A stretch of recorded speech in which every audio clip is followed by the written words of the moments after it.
Greetings everybody, and welcome to the Dracovin Empire. Are you ready to dive back into the world of Magic the Gathering, to plane shift with me through the blind eternities?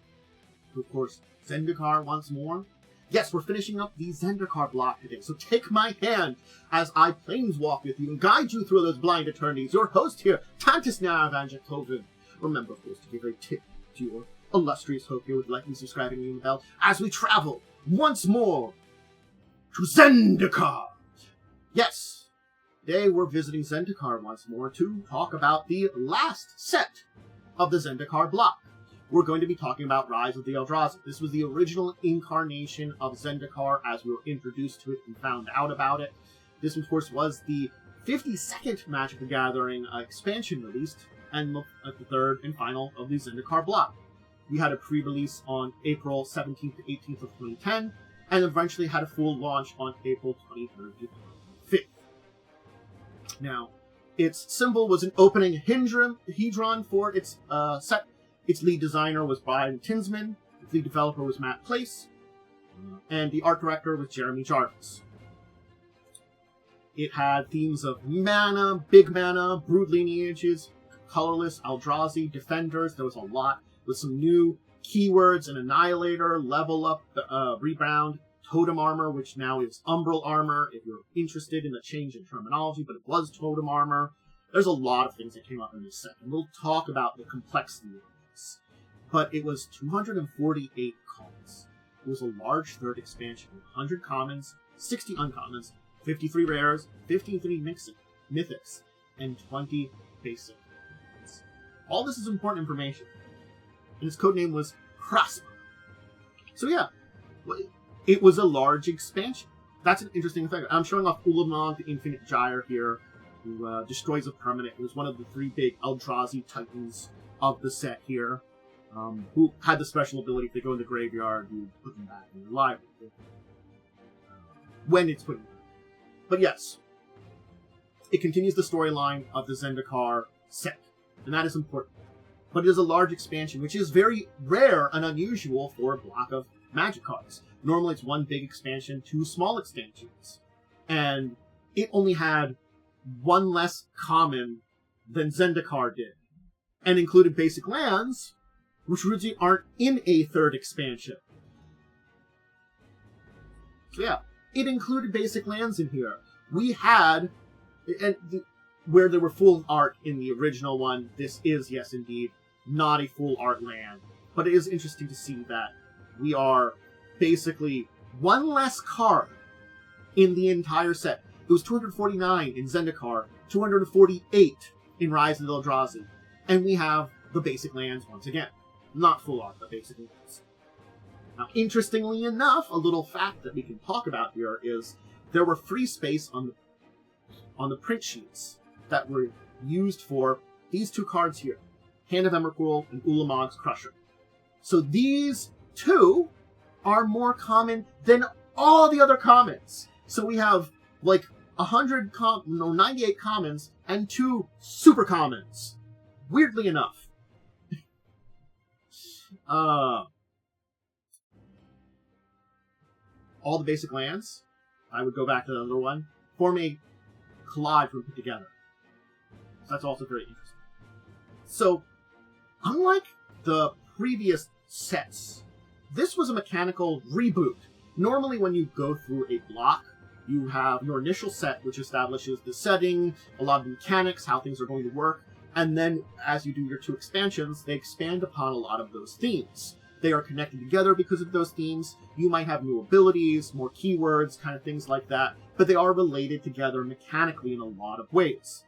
Basically, we don't have the land theme that we had in the previous 2 sets, Zendikar and Whirlwind. We now have this theme, the Eldrazi theme. Another big Eldrazi or Pathfinder of Ulamog, with Annihilator 3 and can't be blocked except by 3 or more creatures. Interesting little, big chunky theme.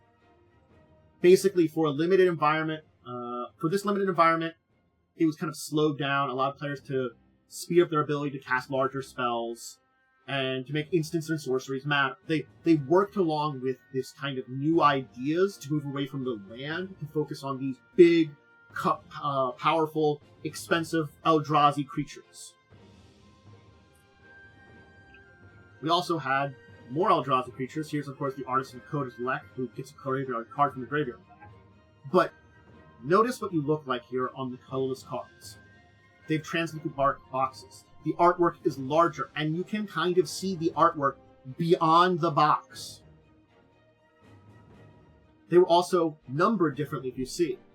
These were in front of the set. These were the first things presented. Artifacts, even colorless artifacts, are normally at the back of the sets, placed behind. The just colorless cards that weren't artifacts were placed at the front. So once again, we return to basic lands, because again, though it happens now, this was the, as I talked about it, this was the first set, non-first set in a block to have basic lands. Like I talked about how it is rare for a third printing or other printing to have basic lands. Post here, this was the first time it was done. Also, the amount of cycles, like if you've seen my videos before, you know, like talk about cycles of different cards where there's like themes and stuff. There were very few cycles in this set. We'll talk about it. But normally a Magic set will have like 10 cycles, around that amount. There were like 2 here that weren't basic lands. 2 cycles, basic lands, very fascinating development for the way that things work here. Now, as the storyline, the 2 main sources I can say here are Zendikar and the Teeth of Kuma. The third part here, it's the entire book for the entire block. The Enter the Eldrazi webcomic has Jason Sarcom dealing with the aftermath of the releasing the Eye of Ugin. Also, there's some online stories. The Battle for Kef, Enter the Eldrazi parts 1, 2, and 3, which you might still be able to find them linked on the web archive for Wizards. I can't say for sure, but that's where they originally were. Basically, it's thousands of years ago. Basically, this was a death trap. For thousands of years, the plane of Zendikar was a death trap, deadly peril for planeswalkers and explorers, and secretly, this was a prison for these Eldrazi, these things native to the Blind Eternities, the space between planes, and the Eldrazi are now released. It's the storyline. They transcend all colors of mana. They're colorless. The Pretenders are closest to that. They aren't artifacts, though.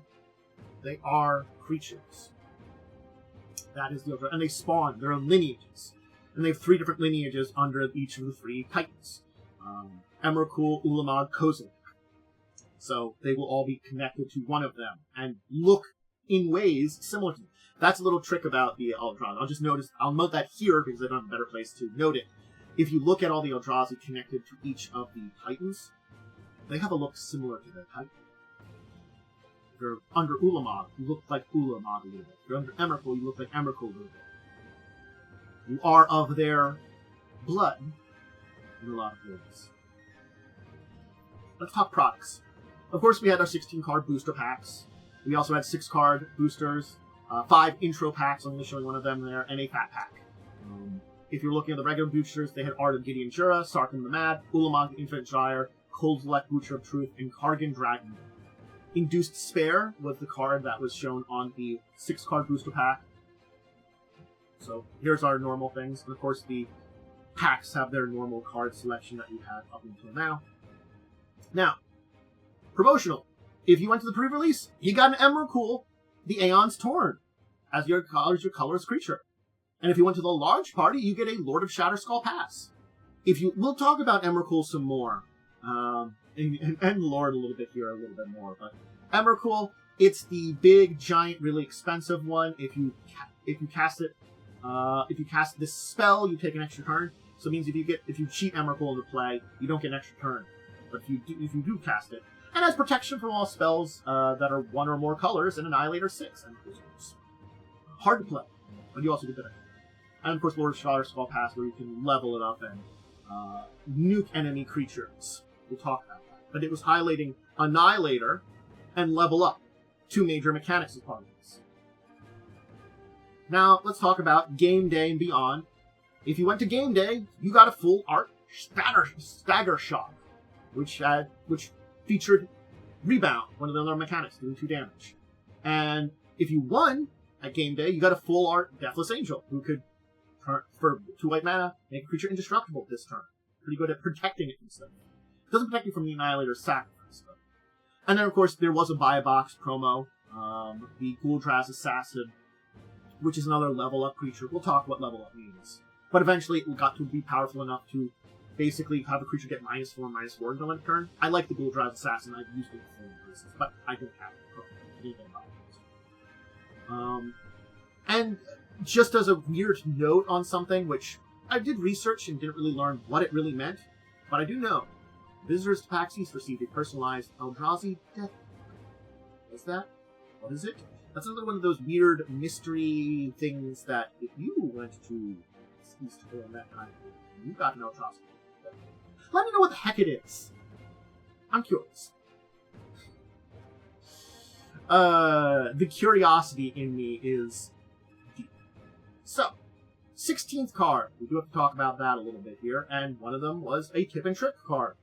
Of course, or a token. There was 5 different rules and 6 different tokens.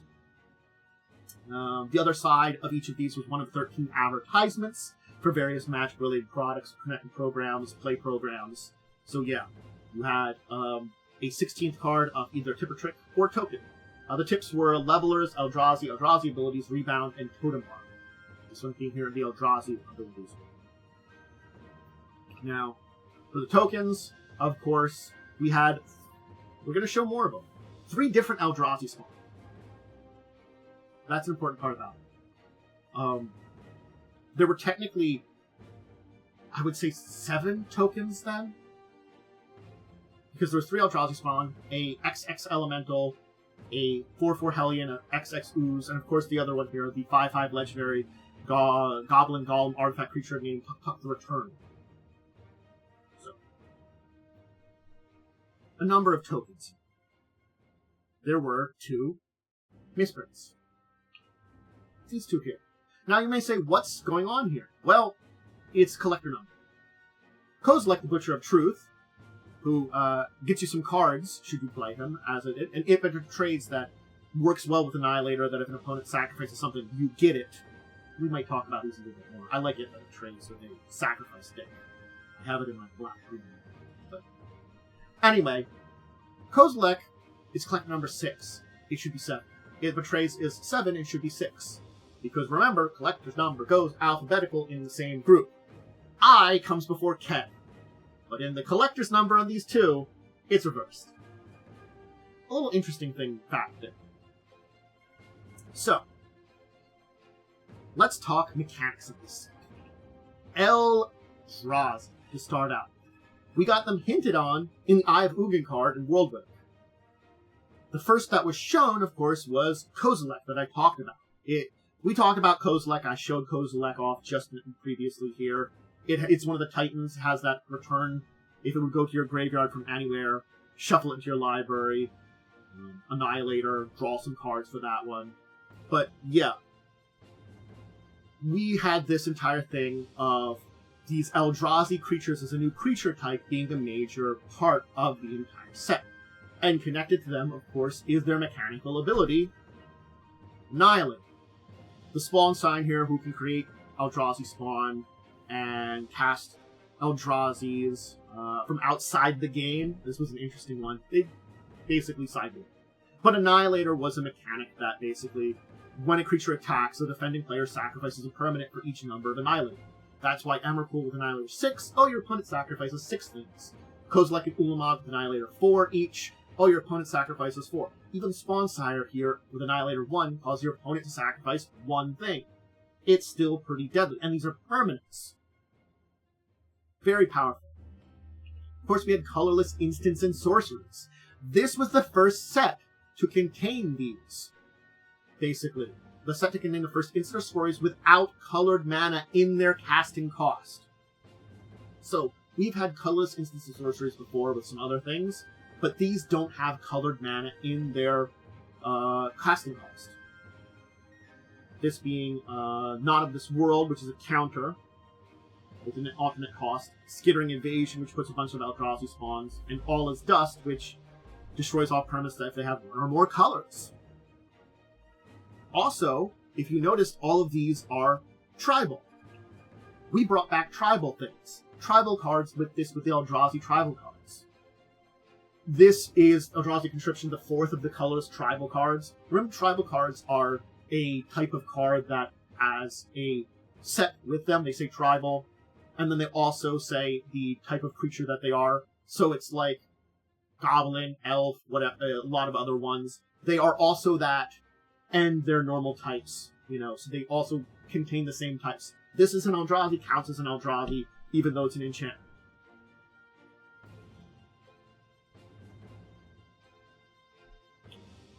We had some very interesting things with these developments of these type of cards.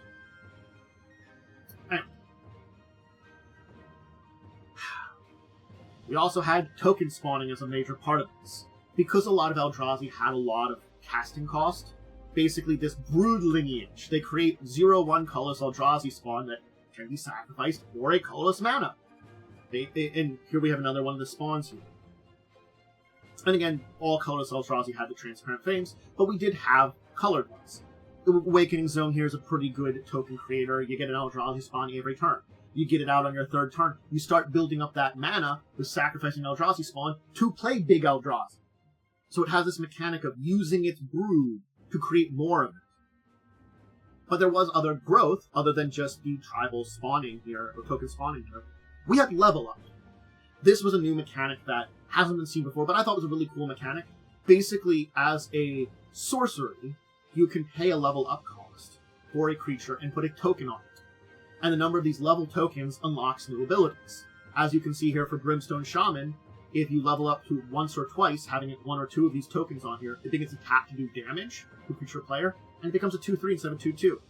If you get 3 or more level up tokens, it taps to do 3 damage to a creature or player, and is a 2/4. Brimstone Mage is a pretty good level up creature. I've had it some places. It taps to do 3 damage if you invest in it. Basically, you have a mana investment that maybe if you don't have a spell or anything else to play, you can pump the mana into a level up creatures to make them very big and powerful.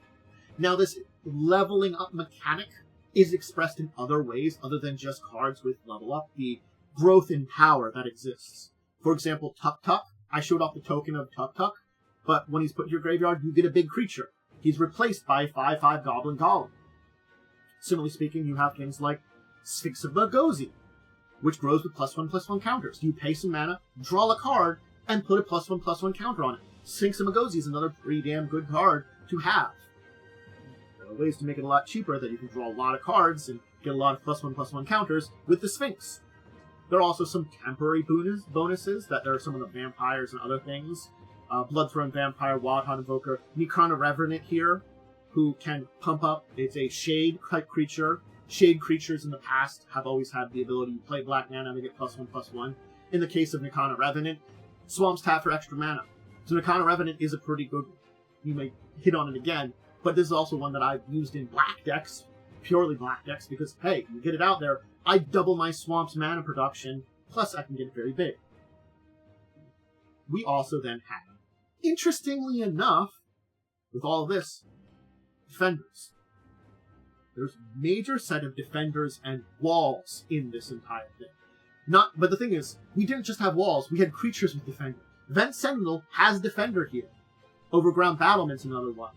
And a lot of these things, like Vent Sentinel, Overgrown Battlement, which I'll show in the future in this today, they benefited from having more creatures with defender. Vent Sentinel deals damage to target player equal to the number of creatures we have with defender when you tap it. You get a bunch of defenders out, you nuke it. There are builds for defender decks built around things like Vent Sentinel, built because of Rise of The Eldrazi. They stop smaller creatures, and, bigger creatures like Eldrazi levelers were needed, but the defenders could get things out quicker and set up things for it. There were some casting cost matters spells, which they scale in effect with other cards in play, graveyard to hand, things like Disaster Radius here. You reveal a creature card from your hand, so something in your hand matters, and it does X damage to creature to each creature your opponent controls. X is the revealed performance. If I have a big Eldrazi in my hand and I cast Disaster Radius, I nuke my opponent's creatures. So there's a bunch of these cards that required some kind of connections to something else in numbers that were in the set too. So casting cost matters. Scaling effects. Hand graveyard play. The other major ability was, of course, Umbral Armor, or Totem Armor, as originally called. It's now called Umbral Armor, so if you see something now, Umbral Armor is how it is. But it was a mechanic on auras that replaced the destruction of the enchanted permanent with the destruction of the aura. If the creature would die, instead, the aura dies. In this case, Bear Umbra, where it has +2/+2, and whenever a creature attacks, untap all your lands. Bear Umbra is one of the better Umbra cards, because you can set up to spend a bunch of mana, attack, get a second main phase with all your mana again. And of course, if the creature dies, you only lose Bear Umbra. The Totem Armors were pretty good like that.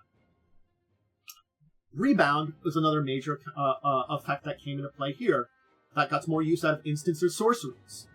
When an instant or sorcery with Rebound is cast, the card is exiled as it resolves, and you can cast it again at the beginning of your next upkeep. Of course, without paying its mana cost. Cast Through Time is the big thing that connects up to Rebound. I do use Cast Through Time in the deck here, where it gives all your instants or sorceries Rebound. They do get exiled to Rebound, so basically you get to exile them and they get played back in the next turn into your graveyard. Some things can happen again too, but yes, they do have an effect of, with Rebound being exiled. So just, that's just playing around with mechanics and stuff too, but it's an interesting kind of set. Now, beyond Rebound, we had our two Planeswalkers from the set. Of course, we had Gideon Jura as a card. This is introducing him as a card. Sarkhan Vol had been seen before. That's an important thing. But we now have Sarkhan the Mad. Of course, Gideon there is important. Actually, both of these are very important, I could say, because this includes new things for Planeswalkers too. Sarkhan the Mad is the first Planeswalker to be printed without an ability to increase the number of loyalty counters on it. It starts at 7. It has 0, -2, and -4 for its abilities. That's very interesting there. He's always going to go down.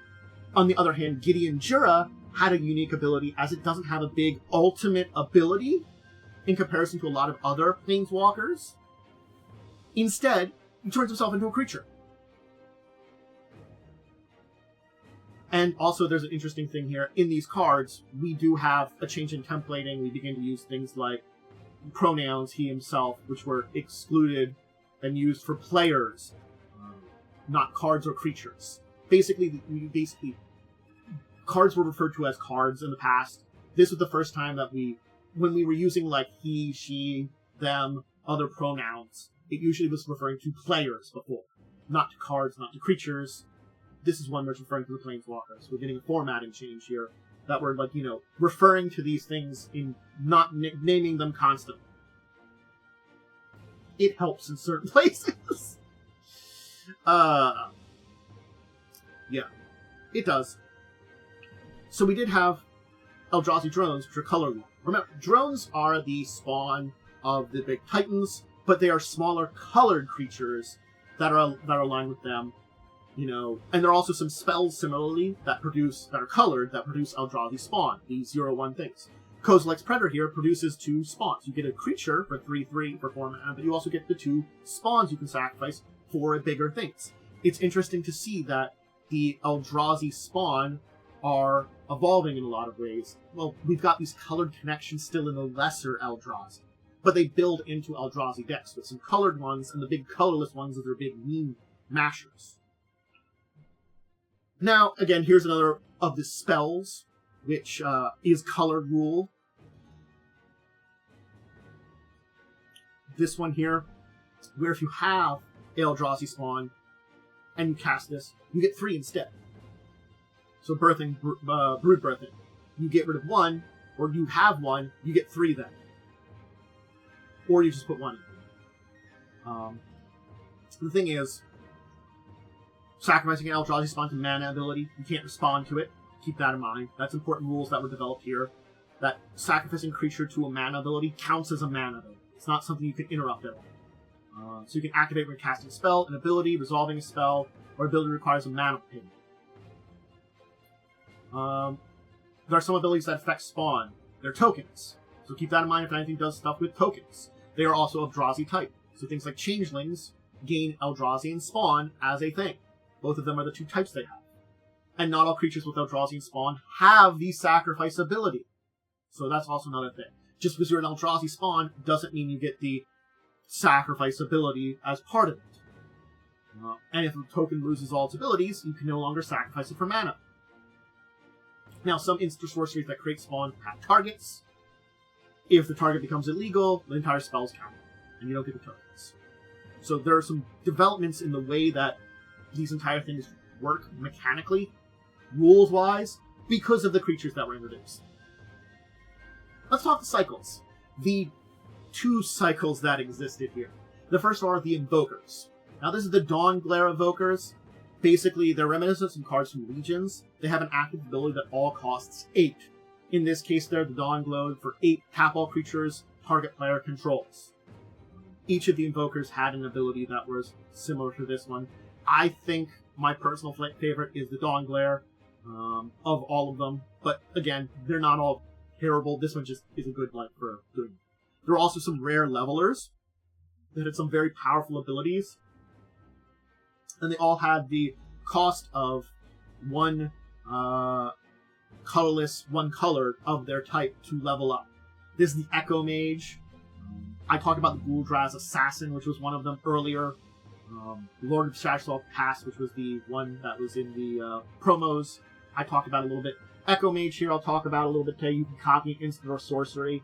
If you level up to max, you can copy that instant or sorcery twice and get new targets for those copies. So, I mean, Echo Mage leveling it up. You can make one of your instant or sorceries for 2 extra mana, 3 of them. Pretty good. Pretty good. So I think the rare levelers were all actually pretty damn good. We'll talk about some more of them before we finish up. They are very good. Now we finished off the mega cycle of Planeswalkers, of each of the monocolored Planeswalkers in the entire storyline with Gideon. We have mentioned a little bit about Gideon here and his card, where he can destroy tap creature or basically make creatures not be able to attack him, and he can turn into a big creature that's still a Planeswalker and prevent damage to him. There was a pair of cards here. That's very interesting that we have. These two pairs here were matched, Irresistible Prey and Prey's Vengeance. They depict two sides of a battle, both with artwork by Jesper Jesse. So again, these cards aren't necessarily related, you know, with Irresistible Prey, basically having a creature block and getting a card, and Prey's Vengeance, the target creature getting +2/+2 and then it rebounds. It's just they're like the opposite ends of a battle, and it's really cool that they're kind of matched art and style.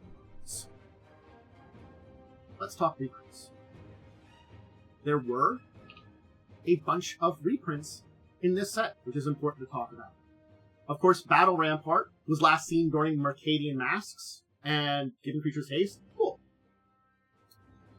We have, of course, Demystify, which was first printed in Onslaught and last seen in 10th edition coming out here. Once again, destroying an enchantment. Glory Seeker, a very simple 2/2 for mana that was first printed in Onslaught, last seen in 9th edition. Heatray, first seen in Urza Saga, and then last seen in the Battle Royal box. So it hasn't been seen quite a while up until now, but we've got Heatray, which does X damage to a target. Of course, we had Naturalize, the... Ooh. Here.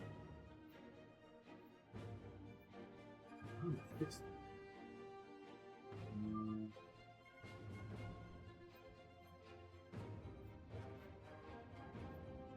There we go. Sorry, something broke there. Naturalize. First printed in Onslaught, last seen in Magic 2010. So this one been seen pretty recently.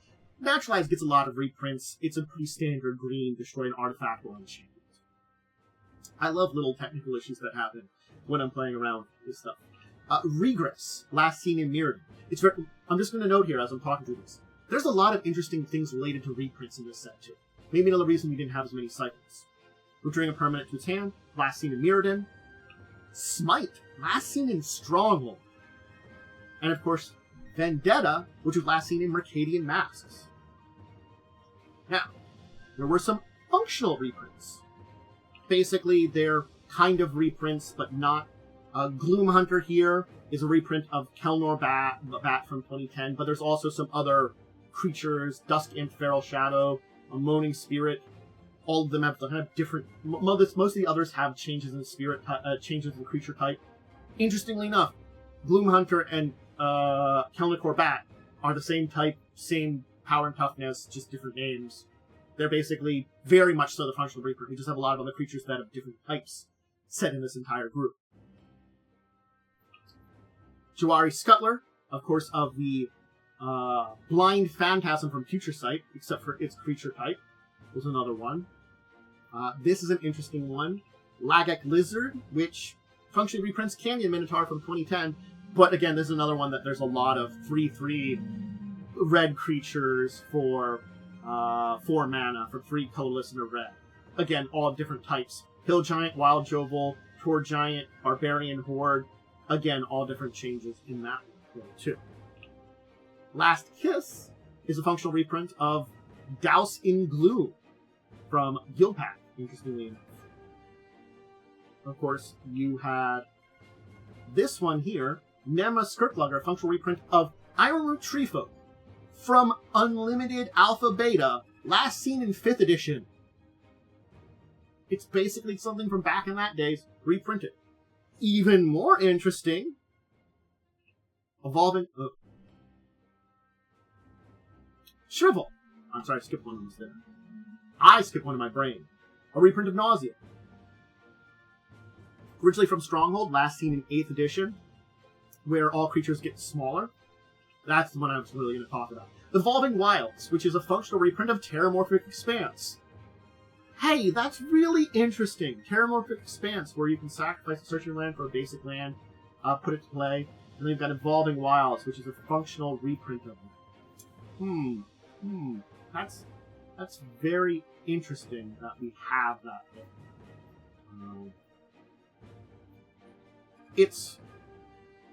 And we have seen some Terramorphic Expanse since then to a degree. Granted, not as much as from that original kind of time span. It's interesting to see that we get these more reprints here and there for sacrificing and searching for a basic land.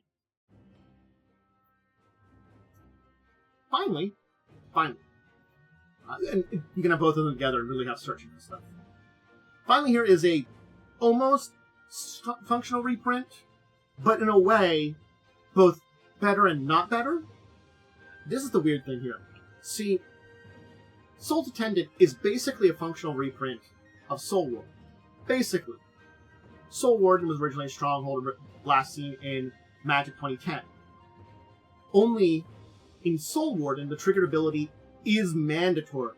When another creature comes into play, gain 1 life. Soul Attendant is, you may gain 1 life. It's interesting because, is this better or worse is one of those things.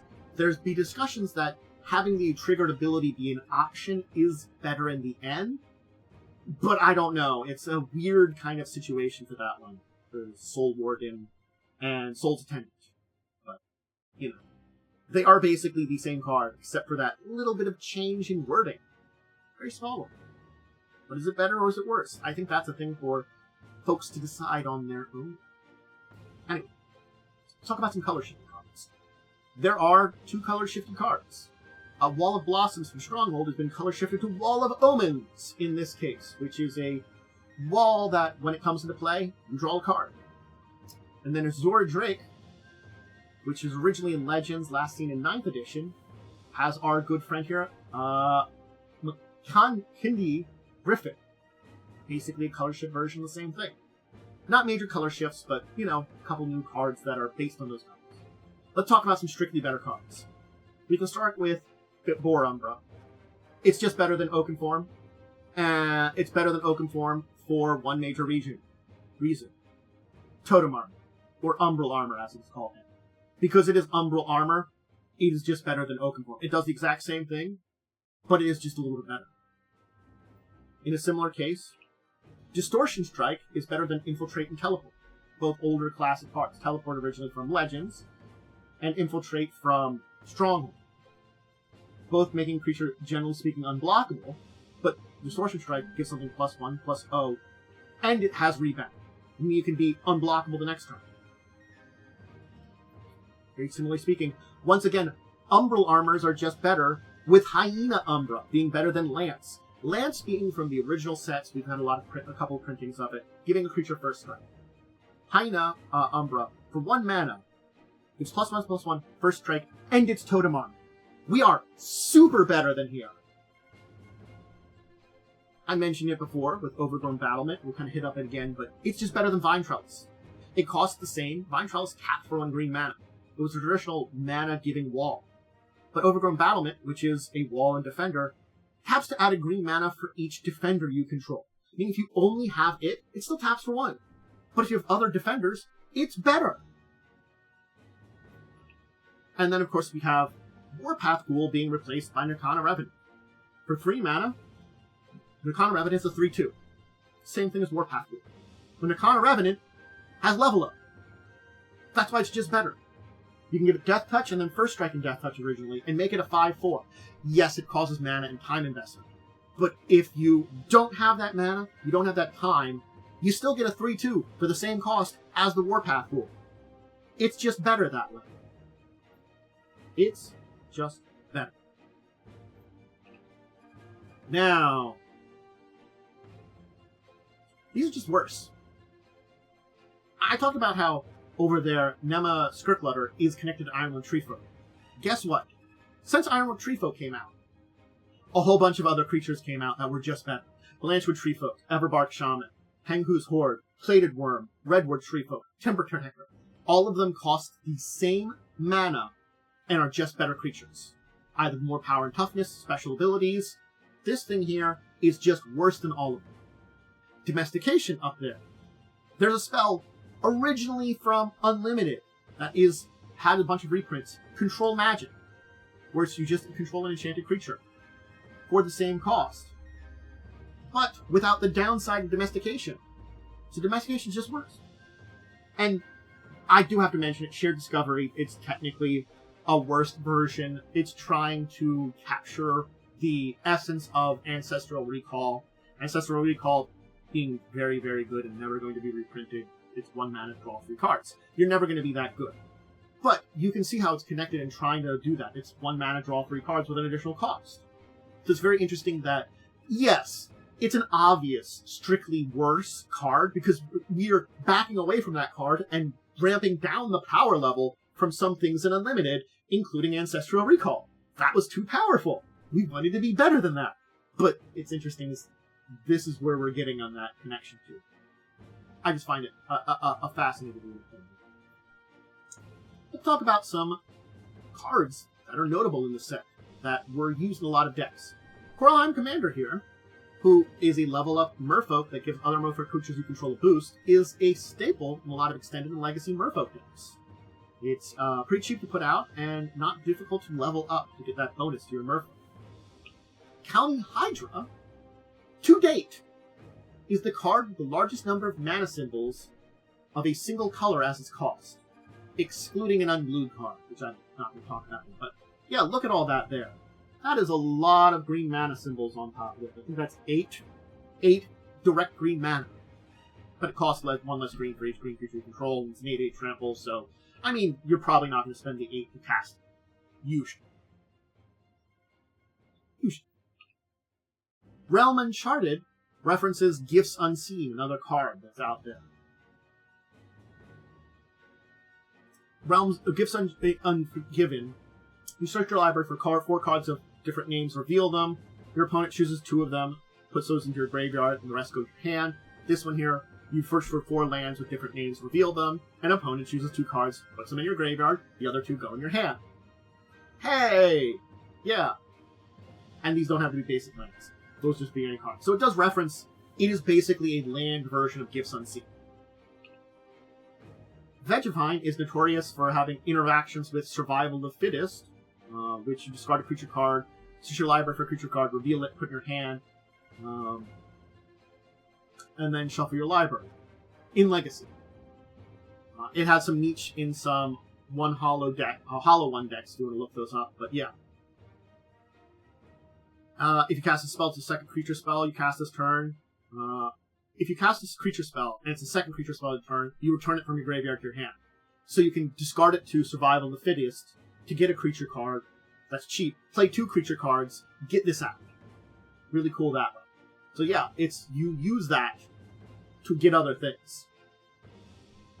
We have the 4th in the strange sequence, the Natu Golem. It started with Soulnet, then it was Onelek, and then it was Anodek Lurker. The artifacts that gain an amount of life on their deck. There were Onlet cards. This one's got up to 4. Onlet was an anagram of Soulnet, but it was supposed to be Onlets. But anyway, the art only had the 1. Loss is plural. Then they had Anodek Lurker, anagram of Darker Onlet, and Ndanku Golem is one of Mega Onlet. So it's a weird thing that look, those people over in Magic, they do a lot of weird stuff, and it's really neat. Those people that make the cards, they're silly. Inquisition of Kozilek is very comparable to Thoughtseize in terms of powerful hand attacks. Thoughtseize being target player reveals a hand, chooses a non-land card from it, discards that card, you lose 2 life. This is better in situations where paying life from Thoughtseize is detrimental, as a lot of playing Modern Legacy, where most spells cost mana of 3 or less value. So basically, yeah, there's a lot of big things here. Hey, Eldrazi Conscription, we saw that earlier, where a creature gets +10/+10, trample, and Annihilator 2. You make something into a big old Eldrazi. It has the distinction of being the only colorless identity aura. There are some more colorless ones, but they have Devoid and have a color in their casting cost. And this was the first colorless enchantment. So there are more colorless, but having, colored identities slash Void, but the first colorless enchantment, Eldrazi. Hey, we talked about Evolving Wilds. It's a common fetch land now. It's been reprinted a lot. Terramorphic Expanse, its other half, Terramorphic Expanse, a lot less, but we've seen both of them get a lot of prints. Wall of Omens has play in Modern and Standard. It's a barrier to aggressive decks, and it replaces itself as you draw a card. So it's seen a lot of play in a lot of white decks in Modern and Standard. There was some Seagate Oracle, but it was eventually replaced by Birthing Pod decks. It still has play. Core Spirit Dancer is a powerful card in some Modern decks. It provides a lot of advantages to this, where it gets +2/+2 for each aura on it, and when you cast an aura spell, you draw a card. It's great for aura decks. For Modern Boggles and aura. Ulamog's Crusher is one of the best creatures to reanimate in Pauper, where it sees a significant play. So yes, some of the common reanimator cards throw out Ulamog Crusher in your graveyard. It's an 8/8 Annihilator 2, which attacks each turn if able. And common. Eldrazi Temple is powerful for Eldrazi decks in Modern, Legacy, and Vintage, and contributed to the Eldrazi Winter of Modern after Battle of Zendikar, a later set and block, included cheaper Eldrazi creatures. So, once more Eldrazi creatures came out in the later Battle of Zendikar block, this became even better than it was. We talked about Overgrown Battlement. Guess what? It's part of a lot of wall decks and stuff like that, especially in Pauper. Mononic Wall, Vent Sentinel, what I showed off before, all work with it. Kiln Fiend got its name based on an aggro deck in Pauper. It kills a single attack by basically growing a card with spells. Hey, cast a bunch of instant sorceries that pump this thing. It also gets bigger. You murder someone. Of course, Distortion Psych is an invasive spell that has actually had a lot of play in Infect decks in Modern and Pauper. Kaiju Preserver is the first card to prevent sacrifice permanents. If a spell or ability opponent controls causes you to sacrifice, closing abilities can't cause you to sacrifice permanents. This cancels Annihilator. With that Annihilator ability, this cancels it. Kaiju Preserver is an interesting one in that way, preventing sacrifice. Of course, Ancient Strings is a powerful card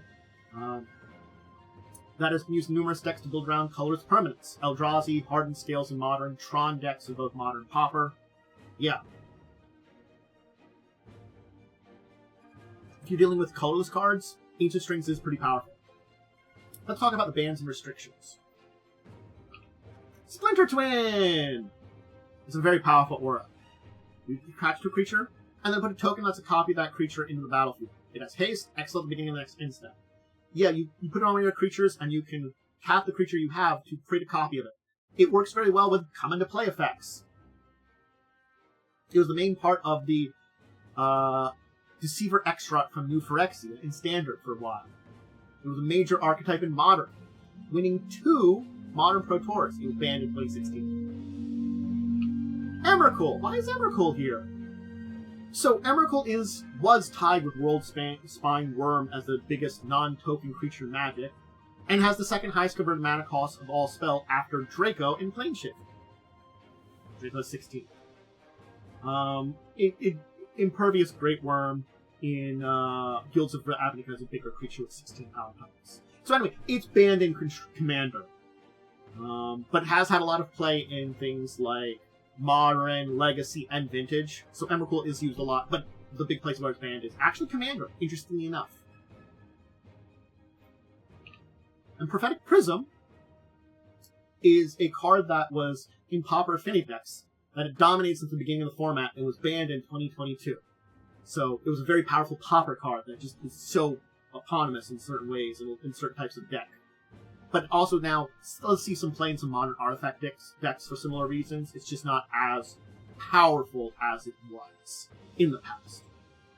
Now there's some other cards I want to talk about, because I did want to go in through some cards that I thought were interesting in the set. These are my personal opinions a little bit more. Aura Gnarlid's a pretty cool for Aura decks that are green. It gets +1/+1 for each Aura on it, and creatures with power less than it can't block it. If you're playing an Aura deck, you can pump it up very big, a lot, especially with Auras that get bigger. Hey, a bunch of those Umbras that give it bonuses, it also gets bigger, becomes unblockable, hit with a big Aura Gnarl. Then, of course, we have Drana, Callistra Bloodsheath. She's a flying that for X and 2 black card, creature gets +O/+X until the end of turn, and she gets +X/+O. Granted speaking, I like her because she's good at nuking something. If something's toughness becomes 0, it dies. The fact that it gets her bigger and she's a flying creature is nice, but if you have a lot of special mana, especially with things like Mercana Revenant, she just shrink things to death. A very good way to force someone to sacrifice things, since it's just got a 0 power. Dreamstone Hedron has shown up in a bunch of things. It taps for 3 mana, and you can sacrifice it for some cards. I think it's a very good of those mana artifacts. It is a little bit more expensive, but later on in gameplay, especially in late games, if you do not need it anymore with a lot of mana, you can just sacrifice it for some cards. Gelatinous Genesis is a fun one because it's XX and green, and you put XX ooze tokens into play. I don't think this is particularly super great, but I think it's funny. I enjoy it. A lot of green decks produce a lot of mana. You pay 5 and 5, and you get 5/5/5 oozes, for 11 mana. That's not impossible. Gigantomancer. For 1 mana, target creature becomes 7/7 until end of turn. Granted, it's 8 mana to cost this thing, but then you can just pump up, especially a lot of small tokens. If you have a lot of 1/1 tokens, 0/1 tokens, 2/2 tokens, they're all 7/7 now. Growth Spasm. A nice land production kind of thing. So you search your library for basic land, put it in the battlefield, and you get an Eldrazi spawn. I think this is a very good mana production, especially coming from this one. Granted, there are plenty of other good green mana cards, but if you're working on a token deck where you can maybe make copies of tokens, multiple copies of tokens, this one might be one where you're using some of those abilities. You get a land, and you might get 1 or more tokens. Guard Gomazoa. Hey, it's a defender that prevents all combat damage that we dealt to it. It's pretty simple, an interesting guard blocker here. I've saw it used in a number of decks here and there because it is just a simple creature that just defends and absorbs damage. Hedron Fiend Purists, back from the Invoker, or the rare level up cycle. This one here I do like because it's the damage to creature prevention. It's, I can't remember the card name that does this too. But basically, if you eventually level it up, it prevents 1 damage to each creature you control, and at max level prevents 2 damage to each creature you control. I do use this in my white deck to basically make my white creatures take a little less damage. hey, 2 less damage on a creature is still 2 less damage on a creature, and makes a big difference. It means you have to do 7 damage to even think about killing Hildred Purist once you level it up. And it also affects you or a creature you control. Meaning that if you're fighting someone with a token deck, and they can't get rid of Hildred Field Purists, and they just have 1/1s or 2/2s, they can't hurt you. Jorga Tree Speaker, not part of that group, but I do like this one for elf decks, because if you level up, it starts to tap for 2 green mana with 1 level up for 3 mana. Basically, on your second turn, you can change this to a 1/2 that taps for 2 green mana, and eventually, if you keep leveling it up, which it can tap to level up itself. Elves you control have tap, add 2 green mana. It makes all your elves tap for 2 green mana. I like it in an elf deck. Kazandu Tuskcaller creates elephant tokens. It's another one of the rare level up ones. Eventually, it starts out when you level it to level 2, you produce 1 green elephant, and eventually if you get to level 6, you get 2 green elephant tokens for just tapping. This is not a bad investment of mana because it's also 2 mana to level up each time. Yes, it takes a little while to get started, but hey, 2 elephant tokens is pretty good. You never forget. You try them all. Lighthouse Chronologist, a mythic leveler. This one here is really hard to get up there, in a way, because you do have to cost 7 blue mana. Each blue mana levels it up once. You need 4 to get it a little tougher, 7 to get it to its maximum. At the beginning of each end step, if it's not your turn, take an extra turn after this one. So, meaning, you start taking a billion extra turns, especially in multiplayer games. This is still pretty good, because it makes you have 2 turns in a row in 1-on-1. But as soon as you get to multiplayer, you have a lot of turns to work with in Lighthouse Chronologist. I do like Lighthouse Chronologist for the extra turn mechanic. Lightmine Field, whenever 1 or more creatures attack, Lightmine Field deals damage to those creatures equal to the number of attacking creatures. Meaning that if you attack with a huge horde of creatures attack, they get nuked. Now this does prevent you from doing a lot of attacking too, but if you do build this with a strategy with a deck that doesn't direct attack, maybe a red-white burn deck, or I think I have this in my red-white burn deck, or you attack with 1 big creature, then you don't have to worry about it as much. But your opponents certainly have to limit their attacks. It does shut down a lot of token horde decks, definitely. Limvala, Keeper of Silence. Active abilities of creatures your opponents control can't be activated. I mean, that says it there. It's simple. It's a interesting mythic that shuts down your opponents very heavily. The Lord of Scatter shall pass. Remember we had his promo earlier? He's a very interesting one where when he gets leveled up, whenever he attacks, he deals 6 damage to creatures the defending player controls. It's basically I'm going to pump up this guy, and I'm going to just nuke your side a little bit. It is definitely a big old punch to the face in a lot of ways of power. I like him for that. Lord of Shatter Skull Pass. Near-death experience. At the beginning of your upkeep, if you have exactly 1 life, you win the game. Yeah, if I'm playing a black-white deck where I can spend my life on some stuff. Alternate win condition. Nomad's Assembly. Put a +1/1 core soldier into play for each creature you control, and it rebounds. I liked this one too, because especially if you're playing a white token deck, you get a bunch of tokens out, play this one, get a bunch more tokens that are doubling your number of creatures, and the turn after that, you double it again. If I have 5 creatures, cast this, put another 5 core into play, when it rebounds, I get 10 more creatures then. I'm now up to 20 creatures. Yeah, this can be powerful over a cost of 2 turns. Palaka Worm is a funny one. I think it's really good in some sacrificial decks, because when it enters the battlefield, you gain 7 life, and it's put in the graveyard from the battlefield, you draw a card. In various types of Reanimator decks, especially ones where you can bring back creatures to the battlefield, you can basically enter it, gain some life, sacrifice it, get a card, and reprint to bring that back to gain a bunch of life. Pestilence Demon, it's Pestilence. I just added this here because Pestilence decks have been a thing in the past, and it's you pay black mana, deal 1 damage to each creature and player. It's a good way of just nuking everything, but again, it damages you too, so that's the Pestilences. Training Gowns. This one I do like here. Now, granted, it's not a Heartstone, because this one here, activated abilities of creatures you control cost 2 colorless less to play. This can't reduce the amount of mana ability cost to less than 1. I don't think Heartstone can do the do. This is like a different version of Heartstone, but again, both reduce mana costs and can help set up some pretty big combos and stuff too. You know, this activate abilities. So there's a lot of things that would be better off to cost 2 less. A lot of abilities that are all of a sudden now cheaper. Transcendent Master. I just think this one's cool. It levels up for a colorless, eventually gets lifelink, and then becomes indestructible. When it's very big. So that's really cool there too. A 9/9 indestructible with lifelink. Yeah. Pumps up to something. Now granted, it costs 12 mana to eventually get there. But hey, pretty powerful. Umbra Mystic. Auras attached to permanents you control have totem armor, or umbral armor as it's called. So yeah, this gives all your auras umbral armor. That makes this is really good in an aura deck, basically. Venerated Teacher, really great in a leveling deck. I remember back in the day when these sets came out, some people had some leveling deck. This was a way to level up things. When it enters the battlefield, put 2 level counters on each creature you control with level up.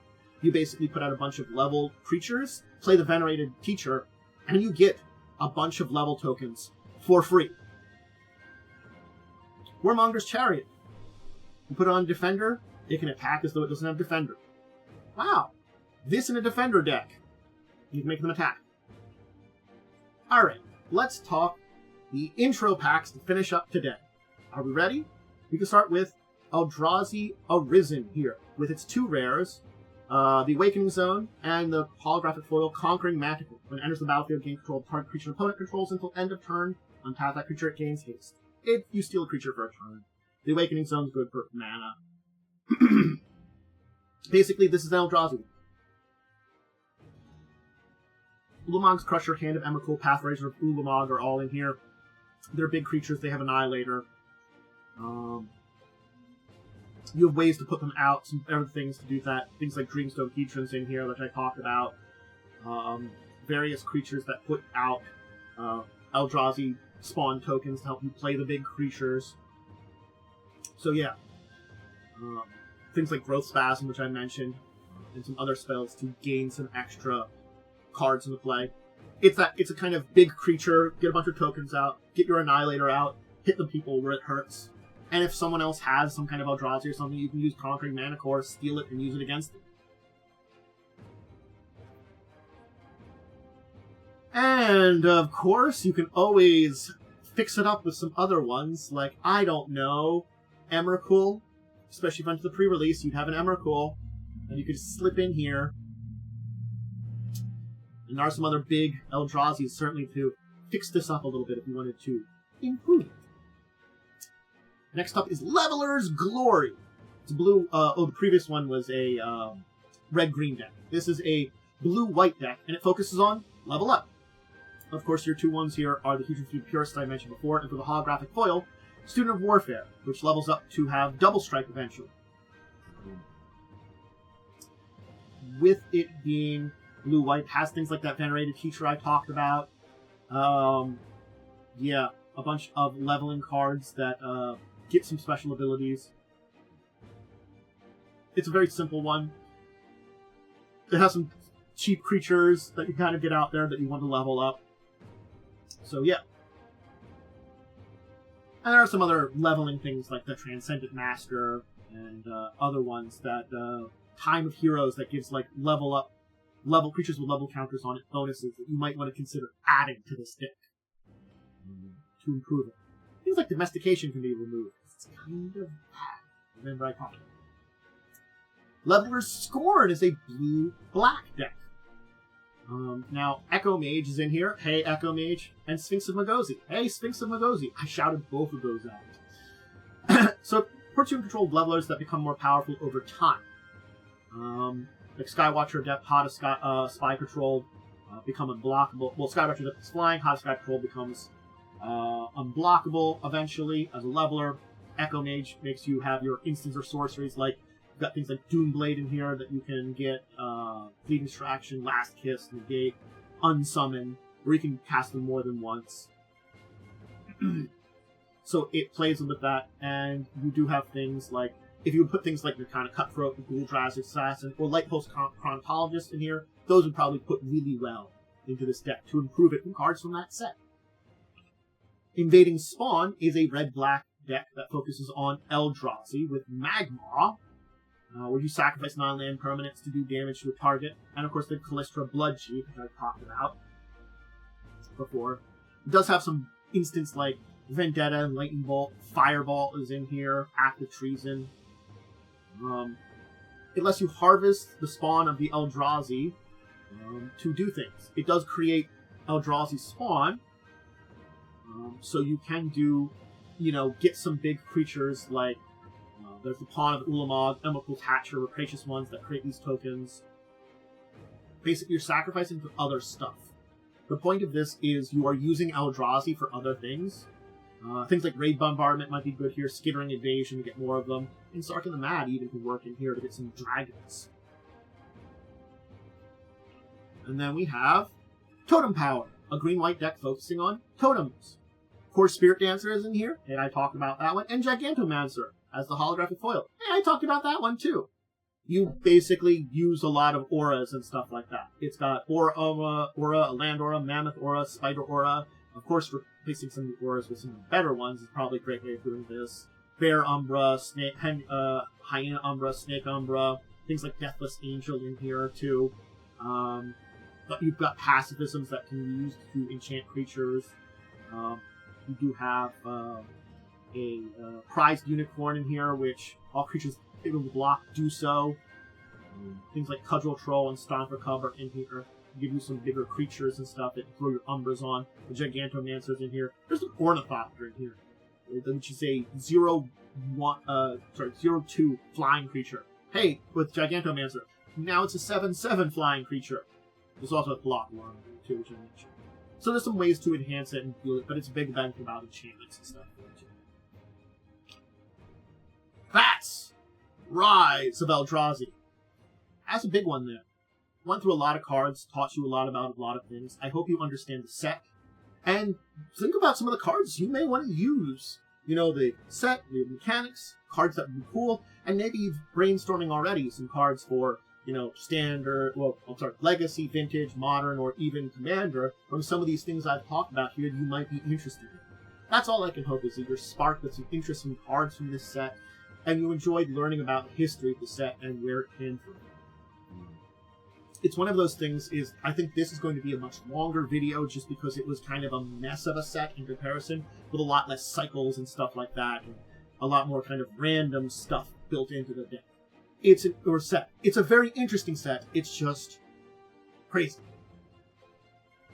Anyway, I will, of course, leave it there for today. I hope you enjoy. Remember, if you want to see any of my stuff live, you can check it out either over on my Twitch channel. I do it live, or over on my YouTube. My schedule for when I'm live on Twitch or uploading to YouTube goes up on my Discord, my Twitter/X, my Blue Sky, and of course over on my YouTube. I put all the schedule up there so you know what's going on. My big shout-outs are, of course, check out my live plays and stuff. Those are always fun. All of them are archived and finished right now. More of them coming in the future. That's D&D, Pathfinder, and of course World of Darkness. Some stuff is the big ones I've done. Discussion Tabletop Saturday at 6. Remember, I mentioned my social medias. Check that out. Schedule updates, changes, what's going on, cat picks, life stuff, all those kind of things happen there. That's a great place to reach me for discussions on these things. There's other things to shout out. This video went pretty long here today, but I think this is one of my favorite ones that I've managed to record, and honestly speaking, it feels like it was worth all the work I put into it. So I hope all of you out there enjoy it. And remember to do that. Things like and subscribe and ring the bell. Hey, did you ever play with Rise of the Eldrazi? Did you have any experience with it? I'm curious to everybody out there. What's your experience with this set? Again, it's one of these ones that it was before I really got back into Magic, but I was beginning to come back into Magic, so I got some of it. And I was playing with my friends who got these cards when they were getting back into Magic. I really came in the next big set, Scars of Unity. The next big thing that was coming. That was when I really got back into Magic. But this was my little bit of taste of it. Alright, everybody. Until the next time, I bid all of you out there a deep and wonderful. Farewell.